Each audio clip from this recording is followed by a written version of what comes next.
साथियों नमस्कार, स्वागत है आपका अपने चैनल सक्सेस जंक्शन एक कदम सफलता की ओर में। और हम लेकर के आ गए आपके लिए सभी प्रतियोगी परीक्षाओं की दृष्टि से अति महत्वपूर्ण 360 डिग्री करंट अफेयर्स, यानी कि यहाँ पर आपको हर एक प्रश्न के बारे में डिटेल में जानकारी दी जाएगी, जिससे अगर उससे संबंधित कोई अन्य प्रश्न भी आपकी परीक्षा में देखने को मिलता है तो आप उसे भी बड़ी आसानी से सॉल्व कर सकते हैं। तो चलिए बिना समय गवाए हुए अपने आज के सेगमेंट की ओर चलते हैं और आपको बताते हैं कि आज के सेगमेंट में आपको क्या क्या चीज़ें यहाँ पर कराई जाने वाली हैं। तो देखिए, टुडे सेशन की बात करते हैं तो सबसे पहले यस्टरडे का रिवीजन कराया जाएगा, यानी कि कल हमने जो आपको करंट अफेयर कराई है उसमें से रैंडमली 3 प्रश्न आपसे पूछे जाएंगे और आपको अपने आप को ये चेक करना है कि कल वाली करंट अफेयर आपको याद है या फिर नहीं। उसके बाद में टुडे करंट अफेयर यानी आज के करंट अफेयर के महत्वपूर्ण प्रश्नों की जानकारी आपको डिटेल में इन्फॉर्मेशन के साथ में दी जाएगी। उसके बाद में एमपी करंट अफेयर यानी मध्य प्रदेश करंट अफेयर के महत्वपूर्ण प्रश्नों को आपको कराया जाएगा। उसके बाद में स्टैटिक जी के सभी प्रतियोगी परीक्षाओं की दृष्टि से स्टैटिक जी के अति महत्वपूर्ण होती है, हर एक एग्जाम में स्टैटिक जी के आती है, तो स्टैटिक जी के महत्वपूर्ण प्रश्नों को कवर करेंगे। उसके बाद में एक हिस्टोरिकल प्लेस के बारे में डेली हम आपको जानकारी देते हैं, तो आज हम मध्य प्रदेश के सतखंडा महल जो कि दतिया में स्थित है उसके बारे में आपको पूरी जानकारी देने वाले हैं।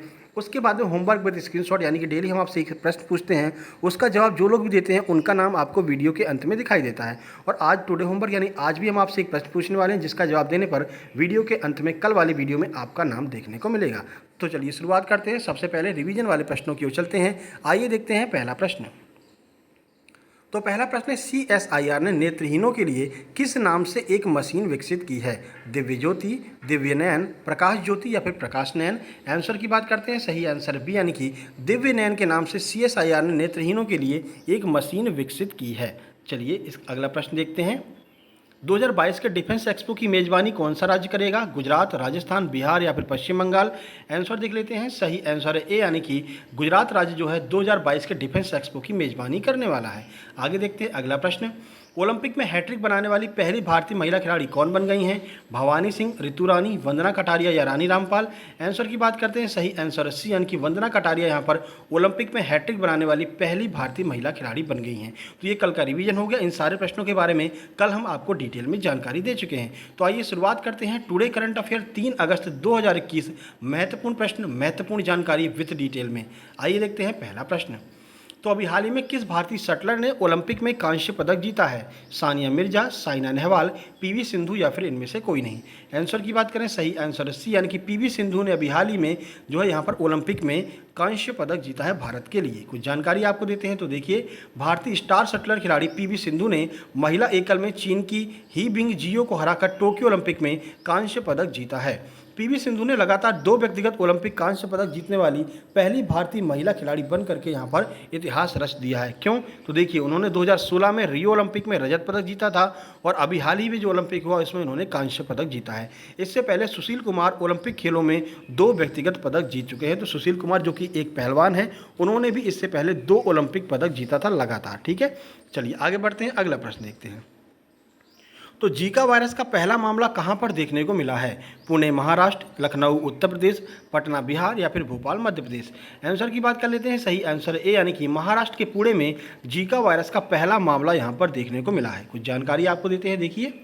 तो पुणे जिले में एक मरीज इस बीमारी से प्रभावित पाए जाने के बाद में महाराष्ट्र में जीका वायरस का पहला मामला सामने आया है। जीका वायरस एडीज एजिप्टीज मच्छर के काटने से फैलता है और अधिकांश रोगियों में इसके लक्षण दिखाई नहीं देते हैं। ये बहुत महत्वपूर्ण बात है कि लक्षण का नहीं पता चल पाता कि जीका वायरस इनको हो रहा है। हाँ, थोड़े बहुत लक्षण की बात करें तो विशिष्ट लक्षणों में, थोड़े बहुत लक्षणों में बुखार, शरीर में दर्द और नेत्र श्लेष्मा में शोध शामिल है, यानी कि जो आपकी आंखें होती है उसमें थोड़ी सी सूजन आ जाती है, बुखार आ जाता है। ये जो है जीका वायरस का थोड़े बहुत लक्षण यहाँ पर पता चलते हैं। ठीक है, तो महाराष्ट्र में जीका वायरस का पहला मामला देखने को मिला है। आगे बढ़ते हैं, अगला प्रश्न देखिए। इनमें से किस व्यवसायी को लोकमान्य तिलक पुरस्कार देने की घोषणा की गई है? अजीम प्रेमजी, रतन टाटा, साइरस पूनावाला या फिर इनमें से कोई नहीं। आंसर की बात करें, सही आंसर सी यानी कि साइरस पूनावाला को विशिष्ट जो है लोकमान्य तिलक पुरस्कार देने की घोषणा की गई है। महत्वपूर्ण प्रश्न है, क्यों? क्योंकि ये जिस कंपनी के संस्थापक हैं उसने अभी कोविड-19 में भारत के लिए वैक्सीन का निर्माण किया था और काफ़ी चर्चा में रही थी। देखिए, तो व्यवसायी सारस पूनावाला को 2021 के प्रतिष्ठित लोकमान्य तिलक राष्ट्रीय सम्मान से सम्मानित किया जाने वाला है। ठीक है, यह पुणे स्थित सीरम इंस्टीट्यूट ऑफ इंडिया के संस्थापक अध्यक्ष हैं और सीरम इंस्टीट्यूट ऑफ इंडिया जो है वो अभी हाल ही में काफ़ी चर्चा में बनी हुई है। तो यह प्रश्न आपके लिए बहुत महत्वपूर्ण है, स्टार लगा लीजिए।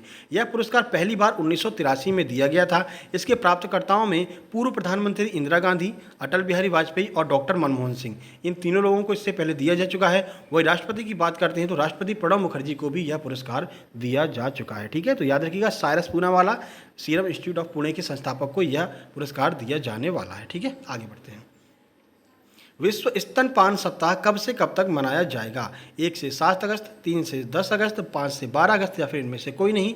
आंसर की बात करते हैं, सही आंसर है ए, यानी कि 1 से 7 अगस्त के बीच में विश्व स्तनपान सप्ताह मनाया जाएगा। कुछ जानकारी आपको देते हैं तो देखिए, विश्व स्तनपान सप्ताह हर साल 1 से 7 अगस्त के बीच में मनाया जाता है।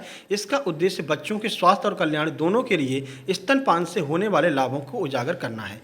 यह आयोजन हर वर्ष world alliance for breast feeding action यानी कि WABA द्वारा आयोजित किया जाता है। तो WABA का भी आपको फुल फॉर्म जरूर याद रखना है। ठीक है, उसके बाद में वर्ष 2021 की थीम की बात कर लेते हैं। तो स्तनपान की रक्षा एक साझा जिम्मेदारी जो है वो वर्ष 2021 की थीम है, ये भी आपको याद रखना है। ठीक है, आगे बढ़ते हैं। अगला प्रश्न है, भारत दर्शन ट्रेन का संचालन कब से कब तक के लिए किया जाएगा? 29 अगस्त से 10 सितंबर, 22 अगस्त से 30 अगस्त, 20 अगस्त से 30 अगस्त या फिर इनमें से कोई नहीं। आंसर की बात कर लेते हैं, सही आंसर है ए, यानी कि 29 अगस्त से 10 सितंबर के बीच में भारत दर्शन ट्रेन का संचालन किया जाएगा। देखिए, कुछ जानकारी आपको देते हैं। तो Indian railway catering and tourism corporation यानी कि IRCTC, तो ये IRCTC का फुल फॉर्म याद रखिएगा, अभी हाल ही में NTPC रेलवे के एग्जाम में पूछा गया है। 29 अगस्त 2021 से भारत दर्शन स्पेशल टूरिस्ट ट्रेन का संचालन करेगा। यह हैदराबाद, अहमदाबाद, निष्कलंक महादेव सागर मंदिर, अमृतसर, जयपुर और स्टैच्यू ऑफ यूनिटी जैसी जगहों से होकर के जाएगी। ठीक है, इस टूर पैकेज की जो शुरुआती कीमत है वो 11,340 रुपये है। इतने से इसकी शुरुआत होगी। यह दौरा 29 अगस्त से शुरू होकर के 10 दिसंबर 2021 को समाप्त होगा। तो अगर आप भी चाहते हैं कि इन स्थानों पर जाकर के घूमें तो IRCTC की इस योजना का लाभ उठा सकते हैं। ठीक है, आगे बढ़ते हैं। देखिए, भारत की सबसे हल्की मेट्रो ट्रेन का निर्माण कहाँ पर किया गया है? जर्मनी, इटली, रूस, जापान। आंसर की बात करें, सही आंसर बी, यानी कि इटली में भारत की सबसे हल्की मेट्रो ट्रेन का निर्माण किया जा रहा है। क्या ट्रेन है, आइए देखते हैं। इटली में टीटागढ़ वैगन्स लिमिटेड के संयंत्र ने पुणे मेट्रो कोच के लिए 34 ट्रेनों में से पहली ट्रेन लॉन्च कर दी। यानी कि पुणे मेट्रो के लिए 34 ट्रेनों का यहाँ पर निर्माण किया जा रहा है, जिसमें से पहली ट्रेन यहाँ पर लॉन्च कर दी गई है। प्रत्येक ट्रेन में 3 कोच होंगे और यह मेट्रो कोच वर्तमान में सबसे हल्के कोच जो कि नागपुर मेट्रो की है उसकी तुलना में भी काफ़ी ज़्यादा हल्की है। ठीक है, तो अभी हाल ही में सबसे हल्की कौन सी है? तो वो आपकी नागपुर मेट्रो है। अब उससे भी हल्की यहाँ पर बनाई जा रही है पुणे वाली मेट्रो। भारत में पहली बार रेलवे कोच का निर्माण एल्यूमिनियम से किया जा रहा है। अभी तक लोहे से निर्माण होता था, इसलिए जो कोचेज होते थे वो काफ़ी भारी होते थे। अब यहाँ पर एल्यूमिनियम से पहली बार निर्माण किया जा रहा है। तो पूछा जा सकता है कि एल्यूमिनियम के कोच पहली बार किस मेट्रो में निर्माण यूज किए जाएंगे? तो पुणे मेट्रो आपका आंसर होगा। ठीक है, आगे बढ़ते हैं। तो यहाँ से शुरू करते हैं 3 अगस्त 2021 महत्वपूर्ण मध्य प्रदेश करंट अफेयर के प्रश्न। आइए देखते हैं पहला प्रश्न। तो हाल ही में मध्य प्रदेश किस शहर को प्लास्टिक मुक्त बनाने के लिए झूला बैंक का शुभारंभ किया गया? इंदौर, रतलाम, नागदा या फिर मुरैना। आंसर की बात कर लेते हैं, सही आंसर सी, यानी कि नागदा में जो है झूला बैंक का शुभारंभ किया गया है। कुछ जानकारी आपको देते हैं। तो देखिए, नागदा तहसील उज्जैन जिले का एक भाग है जिसे हाल ही में जिला बनाने की भी बात की जा रही है। ठीक है, तो कुछ दिनों बाद आपको नया जिला नागदा देखने को मिल सकता है। नागदा को सिंगल यूज प्लास्टिक से मुक्त कराने के लिए एक झूला बैंक की स्थापना की गई है। जहाँ पर आप जाएंगे, आप 5 या 10 रुपये खर्च करेंगे और आपको तुरंत वहाँ पर झूला मिल जाया करेगा और अपना सामान आप लेकर के आ सकते हैं। ठीक है, देश का पहला थैला बैंक की बात कर लेते हैं। तो देश का पहला थैला बैंक लखनऊ में शुरू किया गया था। ठीक है, चलिए आगे बढ़ते हैं और अगला प्रश्न देखते हैं। तो confederation of all India traders यानी कि CAT की मध्य प्रदेश इकाई का राज्य स्तरीय सम्मेलन कहाँ पर आयोजित किया गया है? ये भी बहुत महत्वपूर्ण है क्योंकि सम्मेलन वगैरह अक्सर परीक्षाओं में पूछ लिए जाते हैं। इंदौर, भोपाल, रतलाम या फिर विदिशा। आंसर की बात करते हैं, सही आंसर बी, यानी कि भोपाल में CAT की पहली मध्य प्रदेश इकाई का राज्य स्तरीय सम्मेलन आयोजित किया गया है। तो देखिए, तो CAT की मध्य प्रदेश इकाई का राज्य स्तरीय सम्मेलन का आयोजन भोपाल स्थित मानस भवन में किया गया। ठीक है, 1 मिनट हो गया। इस राज्य स्तरीय सम्मेलन में सेंट्रल जोन के चेयरमैन रमेश गुप्ता ने बताया कि बैंकों से लोन लेकर के कैसे व्यवसायी जो है अपना व्यवसाय शुरू कर सकते हैं, इसके बारे में जानकारी दी गई है। इस सम्मेलन का प्रमुख उद्देश्य जीएसटी, खाद्य सुरक्षा, बैंकिंग व्यापारियों को एमएसएमई से सम्मिलित करने पर होने वाले लाभ या कॉमर्स बिजनेस आदि सारी चीज़ों के बारे में जानकारी देने के लिए इस सम्मेलन का आयोजन किया गया था। तो ई कॉमर्स का महत्वपूर्ण प्रश्न बन सकता है एमपीपीएससी की दृष्टि से। आगे बढ़ते हैं। तो अगला प्रश्न है, किस जिले की श्वेता नेमा ने 45 मिनट 27 सेकंड तक कूर्मासन करके एशिया बुक ऑफ वर्ल्ड में नाम रिकॉर्ड में जो है नाम दर्ज कराया है? इंदौर, ग्वालियर, जबलपुर या फिर विदिशा? आंसर की बात करते हैं, सही आंसर डी यानी कि विदिशा की श्वेता नेमा ने यहाँ पर अपना जो है नाम एशिया बुक ऑफ रिकॉर्ड में दर्ज कराया है। कूर्मासन किया इन्होंने 45 मिनट तक। और कूर्मासन कैसे किया जाता है वो आपको यहाँ पर दिखाई दे रहा है। ठीक है, चलिए देखिए। तो विदिशा जिले की श्वेता नेमा ने एसआईटी कॉलेज के कैलाश सत्यार्थी हॉल में 45 मिनट 27 सेकंड तक कूर्मासन करके एशिया बुक ऑफ रिकॉर्ड में अपना नाम दर्ज कराया है। श्वेता ने चीन की एक प्रतियोगी द्वारा बनाए गए 10 मिनट के रिकॉर्ड को तोड़ दिया है। तो 10 मिनट तक चीन के एक प्रतियोगी ने कूर्मासन किया था, जिसका रिकॉर्ड तोड़ करके 45 मिनट का एक भयंकर रिकॉर्ड यहाँ पर रख दिया। इसको तो तोड़ना बहुत ज़्यादा मुश्किल है। ठीक है, चलिए आगे बढ़ते हैं। विदिशा जिला याद रखिएगा। विदिशा से संबंधित पहले भी हम आपको बता चुके हैं। कैलाश सत्यार्थी 2014 बचपन बचाओ आंदोलन से संबंधित हैं। 2014 में इन्हें जो है शांति का नोबेल पुरस्कार मिला था मलाला यूसुफजई के साथ में। ये सारी जानकारी हम आपको दे चुके हैं और यह प्रश्न जो है आपके एमपीपीएससी में पूछा भी गया था। ठीक है, तो ये प्रश्न भी आपका श्वेता नेमा वाला भी 2021 की एमपीपीएससी में बन सकता है। आगे बढ़ते हैं, स्टैटिक जीके की शुरुआत करते हैं। तो पहला प्रश्न है, हड़प्पा सभ्यता का कौन सा नगर 3 भागों में विभाजित था? कालीबंगा, धौलावीरा, लोथल या फिर इनमें से कोई नहीं? आंसर की बात करते हैं, सही आंसर बी यानी कि धौलावीरा जो है वो एक ऐसा राज्य था जो कि 3 नगरों में विभाजित था। आपको ये भी पता है कि वर्तमान में बात करें तो पौंडीचेरी जो है, जैसे अपना पौंडीचेरी है 3 जगह पर जो है विस्तारित है, उसी तरह से धौलावीरा भी 3 जगह पर विस्तारित हुआ करता था। कुछ जानकारी देते हैं। तो हड़प्पा सभ्यता का धौलावीरा नगर 3 भागों में विभाजित था।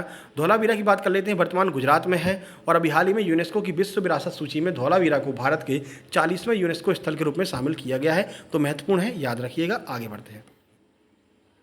मूल भारतीय संविधान में कितने मौलिक कर्तव्य थे? यह बहुत महत्वपूर्ण प्रश्न है, काफ़ी कंफ्यूजिंग प्रश्न है। 10, 11, 12 या फिर 0? आंसर की बात करते हैं, सही आंसर डी यानी कि 0।